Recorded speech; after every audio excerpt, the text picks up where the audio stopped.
आगे हम मोनेरा जगत को पढ़ने वाले हैं। इसमें एक कोशिकीय जीव आते हैं जिन्हें हम प्रोकैरियोटिक जीव कहते हैं। केंद्रक नहीं पाया जाता है। डीएनए केंद्रक कला से पृथक न होकर केंद्रकाव के रूप में होता है। इसके अंदर हम बैक्टीरिया को ऑलरेडी पढ़ चुके हैं। बैक्टीरिया स्वपोषी, विषमपोषी व मृतपोषी तीनों हो सकते हैं। अब हम आगे प्रोटिस्टा जगत को पढ़ेंगे। इसके अंदर हम कवक को पढ़ेंगे। एक कोशिकीय व बहुकोशिकीय दोनों होते हैं। केंद्रक व झिल्ली युक्त कोशिकांग होती हैं। प्रोटिस्टा जगत के लक्षण जो है पढ़ेंगे। प्रोटिस्टा जगत के 5 लक्षण हैं मुख्यतः: कोशिका संरचना, कोशिकांग, हरित लवक, प्रजनन और पोषण। कोशिका संरचना में कोशिका झिल्ली पाई जाती है। सेल्यूलोज प्रोटीन व सिलिका से बनी कोशिका भित्ति होती है। कोशिकांग में एटीएस राइबोसोम्स, चलनशील अंग, पक्षमाप तथा कशाभिका यानी कि सीलिया और फ्लैजेला होता है। हरित लवक में हम देखेंगे कि डाइनोफ्लैजिलेट्स जैसे प्रकाश संश्लेषी जीवों में आंतरिक थाइलेकाइड सहित हरित लवक उपस्थित होता है। प्रजनन में हम देखेंगे कि इनका लैंगिक और अलैंगिक दोनों होता है। न्यूट्रिशन में देखेंगे स्वपोषी और विषमपोषी दोनों होते हैं। हम कवक विज्ञान यानी माइकोलॉजी के पिता एंटन डी बेरी को कहते हैं। अब हम आगे पढ़ेंगे कवक के बारे में। कवक यूकैरियोटिक होते हैं। संवहनी ऊतक यानी कि वैस्कुलर टिश्यू और हरित लवक अब्सेंट होता है इनमें। कोशिकाएं जो है काइटिन व सेल्यूलोज की बनी होती हैं। एक कोशिकीय जीव जो हैं, एक कोशिकीय पादपों को हम थैलस यानी कि एक कोशिकीय कवक को हम थैलस कहते हैं। इसमें तना, पत्ती और जड़ नहीं होता है। बहुकोशिकीयों को हम हाइफे के नाम से जानते हैं, जिनमें धागेनुमा संरचना होती है और ये मुख्यतः नमी वाले जगह पर पाए जाते हैं। कोशिकाओं में पोषण, कवकों में पोषण। हरित लवक न होने के कारण ये विषमपोषी और मृतपोषी दोनों होते हैं। पोषण के आधार पर हम 3 प्रकार के कवक को पढ़ेंगे: सहजीवी, परजीवी और मृतोपजीवी। सहजीवी जैसे कि लाइकेन है, माइकोराइजा है। परजीवी यानी कि पैरासिटिक जो है एडोथिया है, पैरासिटिका है, पक्सिनिया है, ग्रामिनीस। नोट्स में मैंने यहाँ लिखा हुआ है एस्परजिलस तथा कैंडिडा अल्बिकन्स मानवों को क्षति पहुँचाने वाले परजीवी कवक होते हैं। मृतोपजीवी यानी सेप्रोफिटिक। सेप्रो का अर्थ होता है सड़ा गला, फाइट का अर्थ होता है पादप।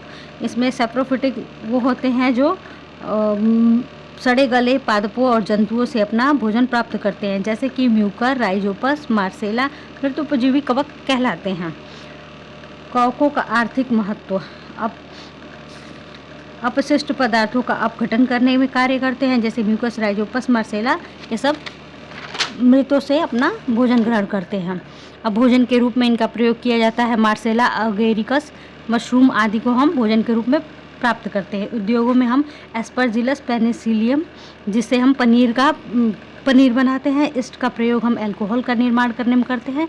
सैकेरोमाइसीज सेरेविसी को हम बेकरी उद्योग में यूज करते हैं। म्यूकर साइटोमाइसिन को हम सिट्रिक अम्ल बनाने में प्रयोग करते हैं। एंजाइम्स का निर्माण करते हैं कवकों के द्वारा। और एस्परजिलस ओराइजे का प्रयोग हम एमाइलेज एंजाइम बनाने में करते हैं। इस्ट का प्रयोग हम इन्वर्टेज एंजाइम बनाने में प्रयोग करते हैं। पेनिसिलियम का प्रयोग हम पैक्टिनेज एंजाइम बनाने में करते हैं। विटामिन का संश्लेषण भी कवकों के द्वारा किया जाता है।